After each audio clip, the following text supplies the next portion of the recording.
This video covers how to create Topic 7's view requests. You will need to follow it to add PHP script to the function and other files, and test the result.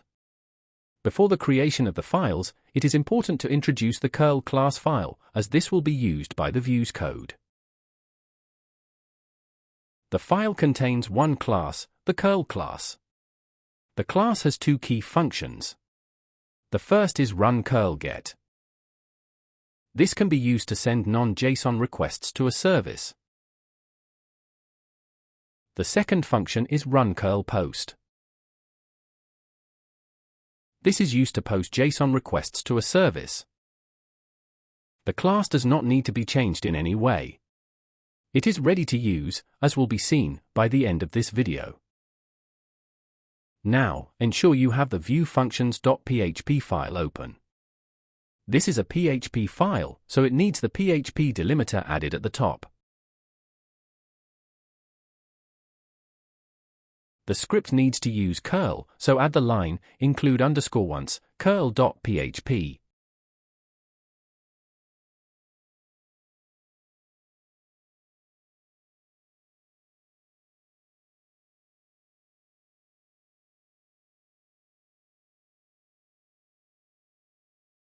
Now create a control class to store the API's functions.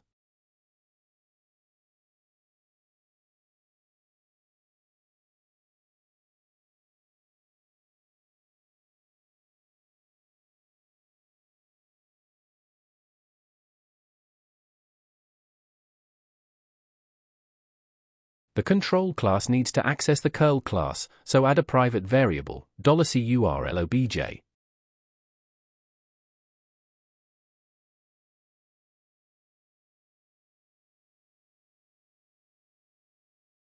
The curl object needs to be instantiated. This is done in the control class's constructor.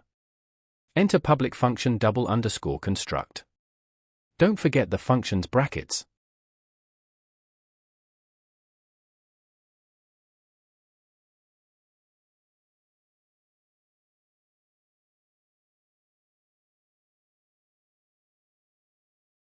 Inside the function's body, enter the script to create the object, as shown.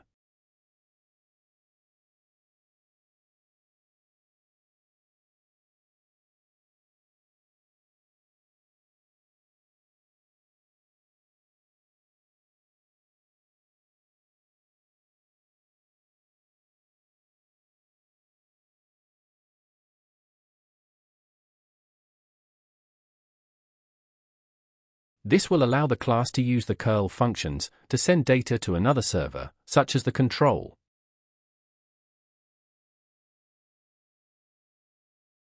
There will be over time many functions that need to send data to the model, so a getModelURL function is needed.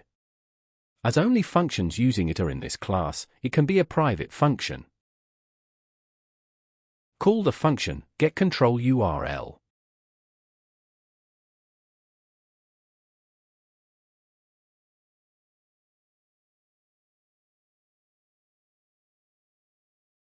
In the body, add a return statement.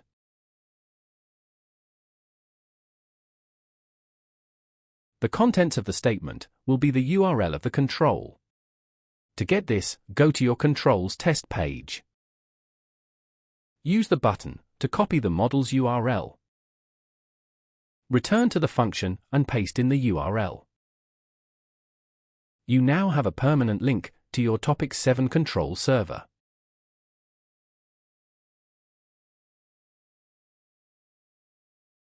Now, you need to add the login function.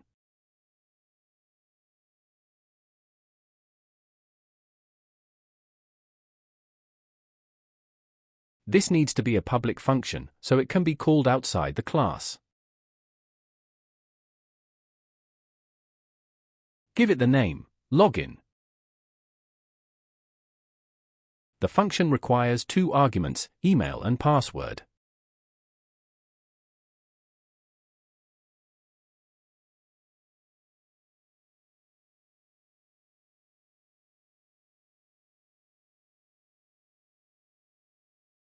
The function requires the control's URL. This is the role of the next line.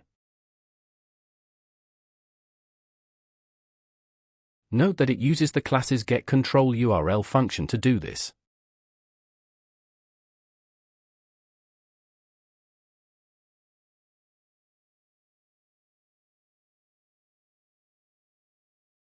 Now, a request for a login needs to be created and encoded to JSON.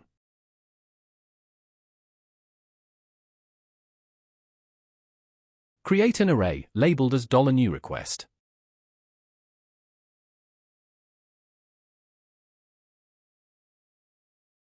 The request array will have the keys, action call, email, and password.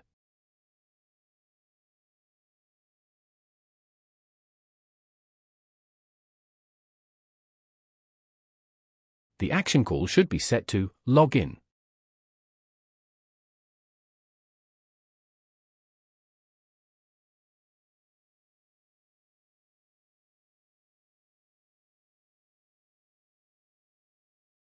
The email should be set to $email.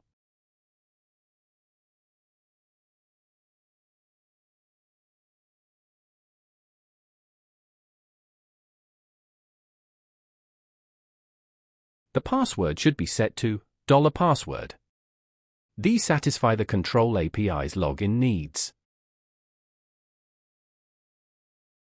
The request array needs to be encoded into JSON. This is the purpose of the next line. JSON data encoded will then hold the request.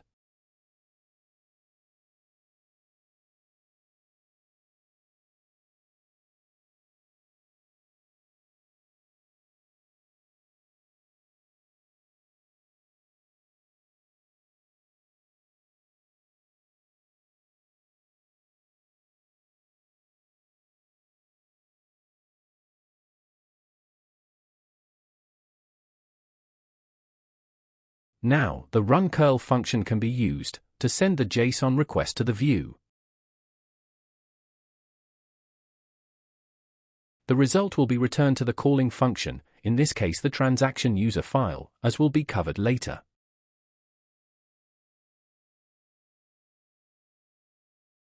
Note how the runCurl post function is accessed, using this curlobj runCurl post.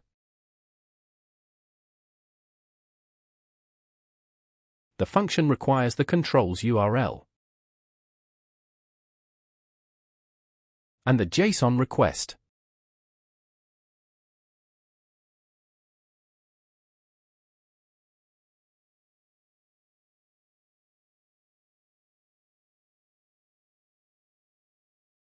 The view needs to be able to redirect the PHP thread to specific pages. The script to do this task is provided below the video. Copy the scripted function and paste it below the login function you just added. Ensure it is inside the Common Tasks class. Now the functions file is complete, it is time to view the login form.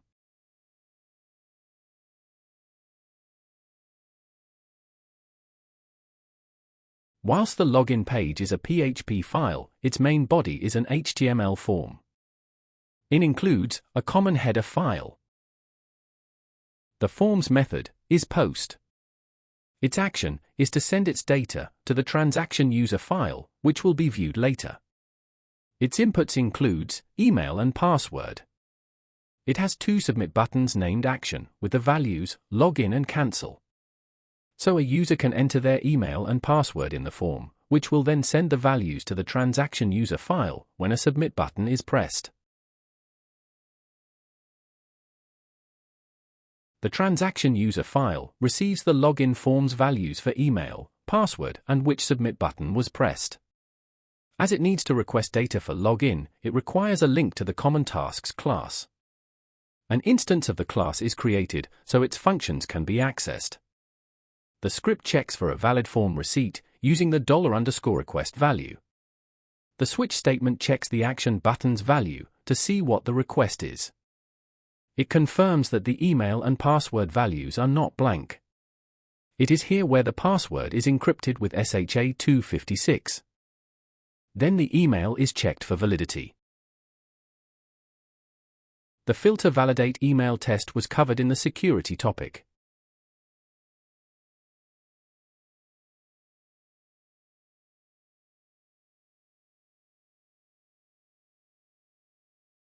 If all is correct, then the login function of the view functions file is called. The email and SHA-256 encrypted password are sent to the function. The function's reply is then decoded. The returned result is checked to see if it is true.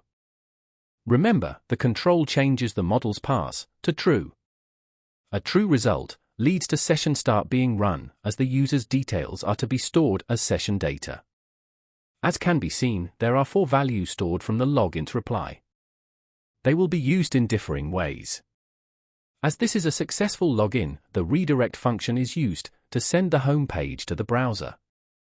Note, the ../user-pages/home.php script of the argument, which points to the home page's location. If the result is not true, then the user is sent back to the login page, using the redirect function that sends that page to the browser. Any other errors, such as a bad request or empty data, also results in the user being sent the login page. Click on the Start View menu to run the code. You will see the login page with the 3 users' details. Login as user 1. You should see the home page. Return to the login page. Login as user 2. Again, you should see the home page. Return to the login page. Login as user 3. Again, you should see the home page. Return to the login page. Try to log in using a bad user. The result should be that the login page is returned, not the home page. This completes the first part of Topic 7's view service.